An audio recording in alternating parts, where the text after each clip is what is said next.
ሙሉ ቁጥር የድፍን ቁጥርና የንብብር ቁጥር ያላቸው ዝምድና ምን ይመስላል የሚለውን እናያለን። እንግዲህ የመጀመሪያው የሙሉ ቁጥሮች ስብስብ እንግዲህ አይተናል። የንብብር ቁጥሮችን ስብስብ አይተናል። የሙሉ ቁጥሮችንና የድፍን ቁጥሮች 6 እና 7ኛ ክፍል ያያችሁት ነው የሚሆነው። ስለዚህ እሱን የማስታወስ ነው እንግዲህ። ስለዚህ የሙሉ ቁጥሮች ስብስብ የምንላቸው ሙሉ ቁጥሮች ሁሉ ጊዜ የሚጀምሩት ከስንት ነው? ከዜሮ ነው። 0 1 ብሎ ማለቂያ የላቸው። የድፍን ቁጥሮች ስብስብ ደግሞ በዲ ፊደልን ወክልና ኢንቲጀር የምንለው ማለት ነው። ከዜሮ በስተ ቀኝ በኩል አውንታ ይሆናሉ፣ ከዜሮ በስተግራ በኩል አሉታ ይሆናሉ። ስለዚህ ኔጌቲቭ እና ፖዚቲቭ ቁጥሮችን ሁለቱንም አንድ ላይ የያዘ ቁጥር ምን ተብሎ ይጠራል? ድፍን ቁጥር ስብስብ እንላለን። የመጨረሻው ደግሞ ከዚህ በፊት ባለፈው ክፍለ ጊዜ ያየነው ስለ ንብብር ቁጥር ማለት ነው። ስለ ንብብር ቁጥር ነው። የንብብር ቁጥር ስብስብ ማለት ማንኛውም በሃ ለኛ መልክ የተገለጸ ሃና ለ ማንኛውም ድፍን ቁጥር ሆኖ ለግን ከዜሮ የተለየ ከሆነ ያ ምን ብለን እንጠራለን? ንብብር ቁጥርን እንላለን ብለን አይተናል። አሁን ያላቸው ዝምድና ምንድነው? እዚህ ጋር እንያቸውና ለምሳሌ ሁለትን እንውሰድ። ሁለትን ስንወስድ ሁለት የሙሉ ቁጥር አባል ነች። ሁለት የድፍን ቁጥር አባል ነች። ሁለት የንብብር ቁጥር አባል ነች። እዚህ ጋር በደንብ ተመልከቱ። ሁለት የሙሉ ቁጥር አባል ነች። ሁለት የድፍን ቁጥር አባል ነው። ሁለት የንብብር ቁጥር አባል ነው። አሁን ሁለት ሙሉ ቁጥርም ውስጥ አለ፣ ድፍን ቁጥርም ውስጥ አለ፣ ንብብር ቁጥር ውስጥ አለ። እዚህ ጋር ማወቅ ያለባችሁ ሙሉ ቁጥር የድፍን ቁጥር ንዑስ ስብስብ ነው። ሙሉ ቁጥር የድፍን ቁጥር ንዑስ ስብስብ ነው። እንግዲህ ንዑስ ስብስብ ነው የምንለው ያው 7ኛ ክፍል የምታስታውሱ ከሆነ ሙሉ ቁጥር የድፍን ቁጥር ንዑስ ስብስብ ነው። ሙሉ ቁጥር ውስጥ ያሉት በሙሉ ድፍን ቁጥር ውስጥ ካሉ ሙሉ ቁጥር የድፍን ቁጥር ስብስብ ነው እንላለን። ስለዚህ ሙሉ ቁጥር ውስጥ ያሉት ምን ላይ ሲኖሩ? ድፍን ቁጥር ውስጥ ሲኖሩ። ሙሉ ቁጥር ውስጥ ያሉት ድፍን ቁጥር ደግሞ የማን ነው? የንብብር ቁጥር ስብስብ። ድፍን ቁጥሮች የንብብር ቁጥር ንዑስ ስብስብ ናቸው። ድፍን ቁጥሮች የንብብር ቁጥር ንዑስ ስብስብ ናቸው ማለት ነው። ሙሉ ቁጥር የድፍን ቁጥር ንዑስ ስብስብ ነው። ድፍን ቁጥር የንብብር ቁጥር ንዑስ ስብስብ ነው። ሙሉ ቁጥሮች በማን ውስጥ አሉ? በድፍን ቁጥሮች አሉ። ድፍን ቁጥሮች በማን ውስጥ አሉ? በንብብር ቁጥሮች አሉ። ስለዚህ ማንኛውም ሙሉ ቁጥር ድፍን ቁጥር መሆን ይችላል። ማንኛውም ሙሉ ቁጥር ንብብር ቁጥር መሆን ይችላል። ማንኛውም ድፍን ቁጥር ንብብር ቁጥር መሆን ይችላል። ነገር ግን ማንኛውም ንብብር ቁጥር ምን መሆን አይችልም? ድፍን መሆን አይችልም። ማንኛውም ንብብር ቁጥር ሙሉ ቁጥር ሊሆን አይችልም። እዚጋ እንያቸውና እያንዳንዳቸው ለምሳሌ ከድፍን ቁጥር እንውሰድና ኔጌቲቭ 2ን እንውሰድ። ኔጌቲቭ 2 የሙሉ ቁጥር አባል ነው አይደለም? አይደለም። ምክንያቱም ሙሉ ቁጥር የሚጀምረው ከስንት ነው? ከዜሮ ነው። ኔጌቲቭ 2 የሙሉ ቁጥር አባል አይደለም። ኔጌቲቭ 2 የድፍን ቁጥር አባል ነው አይደለም? የድፍን ቁጥር አባል ነው አይደለም? አባል ነው። ምን አለ? ሙሉ ቁጥር ኔጌቲቭ 2 ምን ውስጥ አለ? ድፍን ቁጥር ውስጥ አለ። የድፍን ቁጥር አባል ውስጥ አለ። ኔጌቲቭ 2 የንብብር ቁጥር አባል ነው አይደለም? ነው። ምክንያቱም ንብብር ቁጥር ማለት ድፍን ቁጥሮች በሙሉ ምንድናቸው ብለናል? ንብብር ቁጥሮች ናቸው። እንውሰድና አንድ ሁለተኛ የንብብር ቁጥር አባል ነው? የሙሉ ቁጥር አባል ነው አይደለም? የሙሉ ቁጥር አባል አይደለም። አንድ ሁለተኛ የድፍን ቁጥር አባል ነው አይደለም? አንድ ሁለተኛ የንብብር ቁጥር አባል ነው? የንብብር ቁጥር አባል ነው አይደለም? ነው። እዚህ ጋር በደንብ እንደምታዩት አንድ ሁለተኛ የሙሉ ቁጥር አባል አይደለም። አንድ ሁለተኛ የድፍን ቁጥር አባል አይደለም። አንድ ሁለተኛ ግን የንብብር ቁጥር አባል ነው። ስለዚህ ሙሉ ቁጥር የድፍን ቁጥር ንዑስ ስብስብ ነው። ድፍን ቁጥር ደግሞ የንብብር ቁጥር ንዑስ ስብስብ ነው። ነገር ግን ንብብር ቁጥር የድፍን ቁጥር ንዑስ ስብስብ መሆን አይችልም። ድፍን ቁጥር የሙሉ ቁጥር ንዑስ ስብስብ ሊሆን አይችልም። ንዑስ ስብስብና በተመሳሳይ ህገኛ ንዑስ ስብስብ ህገኛ ንዑስ ስብስብ ይሄኛው ምልክት ምንድነው ማለት ህገኛ ንዑስ ስብስብ ነው።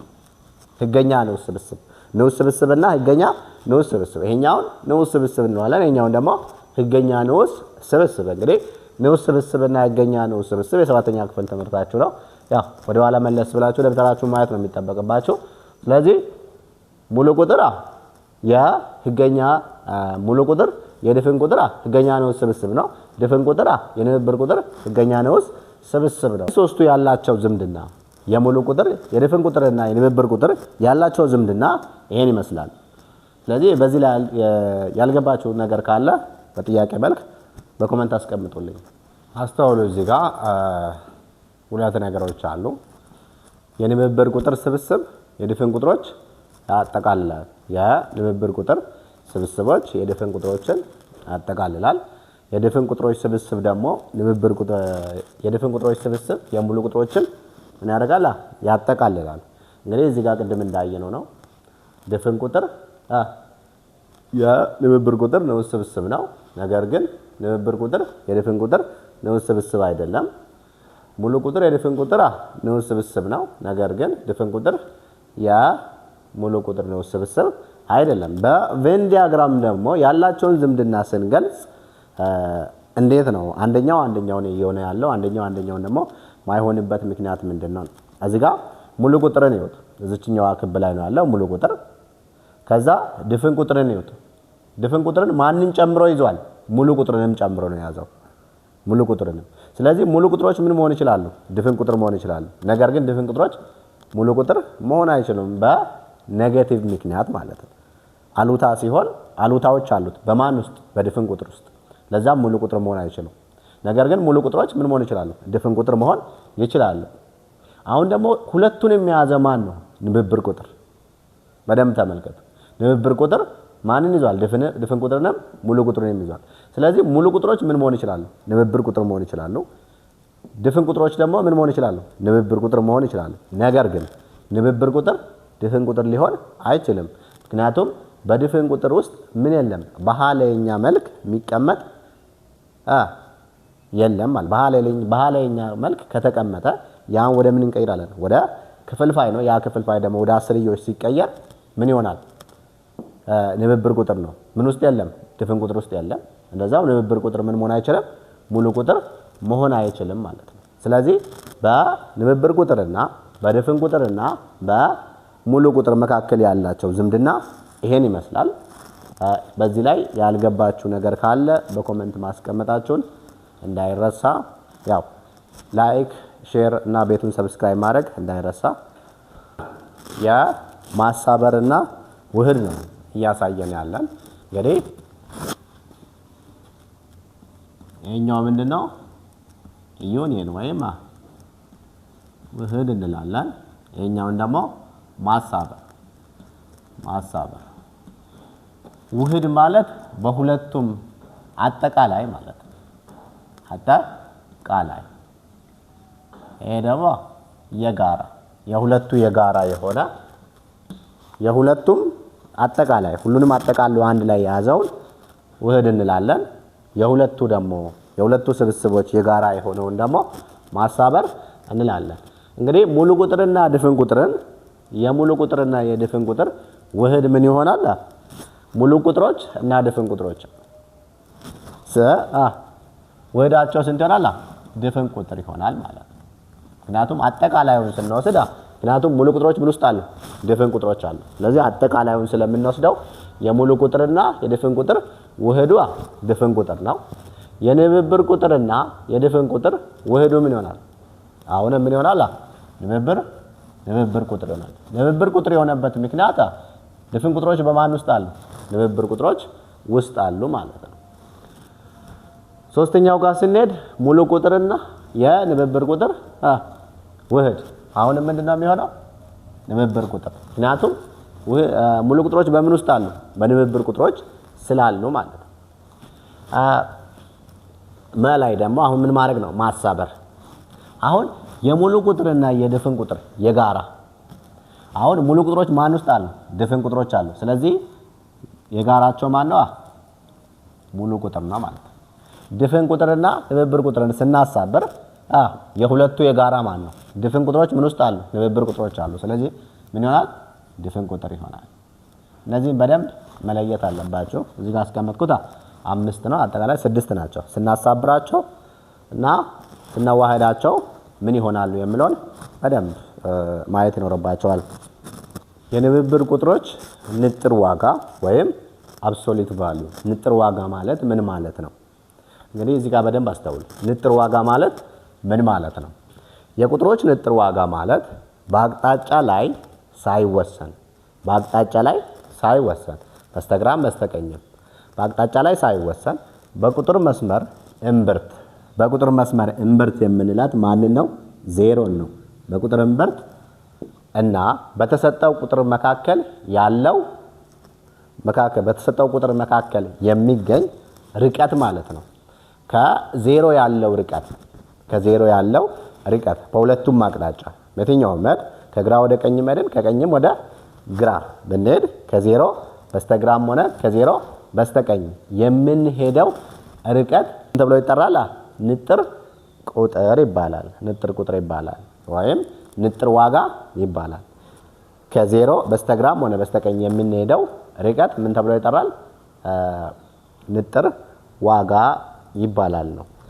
አሁን እንያው እስቲ እዚህ ጋር 1 2 3 4 -1 -2 -3 -4 አሁን እንግዲህ ስንገልጸው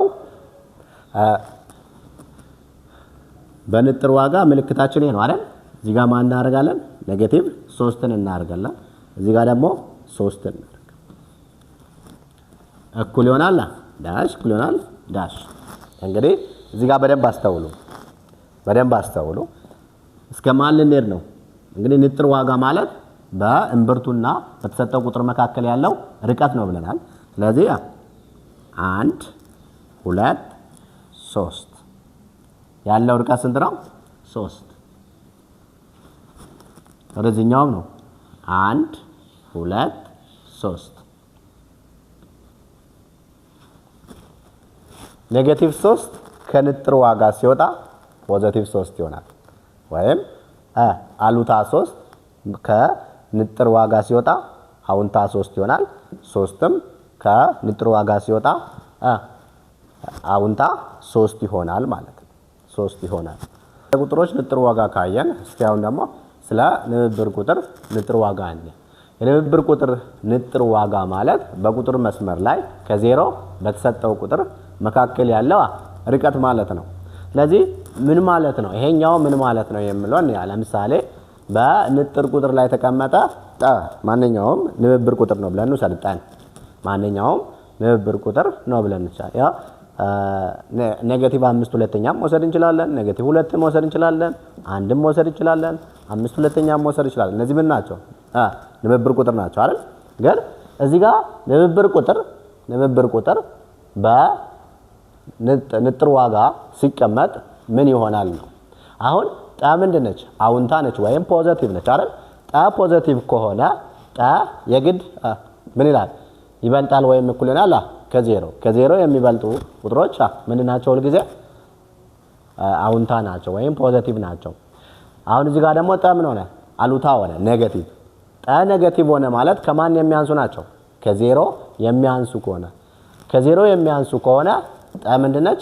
ኔጌቲቭ ነች። ከዜሮ የሚበልጥ ወይም እኩል የሚሆን ከሆነ ጠ ምንድን ነች? ፖዚቲቭ ነች። እዚህ ጋር ማወቅ ያለባችሁ ዜሮ ፖዚቲቭም ኔጌቲቭም አይደለም። ማወቅ ያለባችሁ ማንኛውም ቁጥር ፖዚቲቭም ይሁን ኔጌቲቭም አሉታም ይሁን አውንታ ከንጥር ዋጋ ሲወጣ ምን ሆኖ ነው የሚወጣው? አውንታ ሆኖ ነው። ያ ማለት ፖዚቲቭ ሆኖ ነው የሚወጣው ማለት ነው። በፍጹም ኔጌቲቭ ሊሆን አይችልም። ማንኛውም ንብብር ቁጥር ከንጥር ዋጋ ሲወጣ ምን ሆኖ ነው የሚወጣው? ፖዚቲቭ ወይም አውንታ ሆኖ ነው የሚወጣው። አሉታ ወይም ኔጌቲቭ ሊሆን በፍጹም አይችልም ማለት ነው። እዚህ ጋር እንያው ማንን እንውሰድ? -5 ሁለተኛ። አሁን ይሄኛው ቁጥር ፖዚቲቭ ነው ወይስ ኔጌቲቭ ነው? ፖዚቲቭ ነው ወይስ ኔጌቲቭ ነው? ኔጌቲቭ ነው አይደል? ምን አይነት ቁጥር ነው? ንብብር ቁጥር ነው።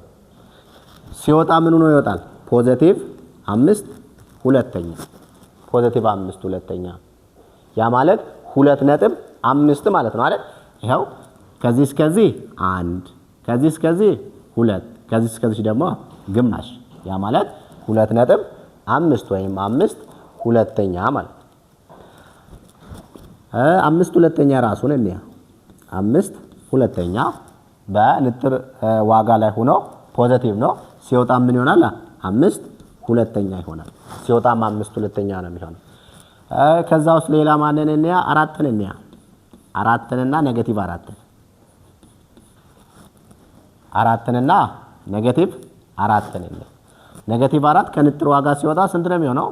ይሄው ከ0 1 2 3 4 ምን ሆነ?